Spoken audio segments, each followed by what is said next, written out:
రాజధాని ఢిల్లీ లాంటి పరిస్థితి హైదరాబాద్ కు రాకూడదనే ఉద్దేశంతో రేవంత్ సర్కార్ చర్యలు చేపట్టింది. ఓఆర్ఆర్ లోపల ఉన్న పరిశ్రమలను ఓఆర్ఆర్ బయటకు మార్చడమే లక్ష్యంగా హిల్ట్ పాలసీని అమలు చేస్తోంది. గతంలో బీఆర్ఎస్ ప్రభుత్వం తీసుకొచ్చిన పాలసీలకు కొన్ని మార్పులు చేసి హిల్ట్ పాలసీగా మార్చింది రేవంత్ ప్రజా ప్రభుత్వం. బీఆర్ఎస్ ప్రభుత్వం గతంలో గ్రిడ్ పాలసీ, హోల్డ్ పాలసీలను తీసుకొచ్చింది.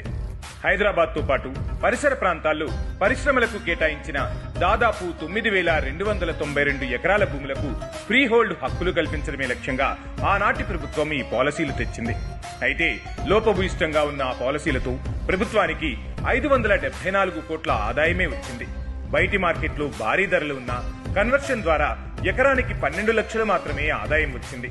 పలు అక్రమాలు జరిగాయి.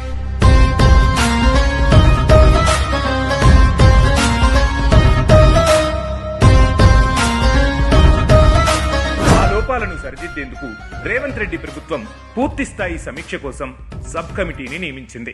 సబ్ కమిటీ ఇచ్చిన నివేదిక ఆధారంగా పాత పాలసీలకు కొన్ని మార్పులు చేసి Hyderabad industrial land transformation HILT పేరుతో అమలు చేస్తోంది. ఆ భూములను మల్టీ యూజ్ జోన్స్ గా మార్చాలని నిర్ణయం తీసుకుంది ప్రజాప్రభుత్వం. అందుకు గాను ఎస్ఆర్ఓ రేటును వసూలు చేయనుంది. తద్వారా ప్రభుత్వానికి దాదాపు 10,776 కోట్ల ఆదాయం వస్తోందని అంచనా వేస్తోంది.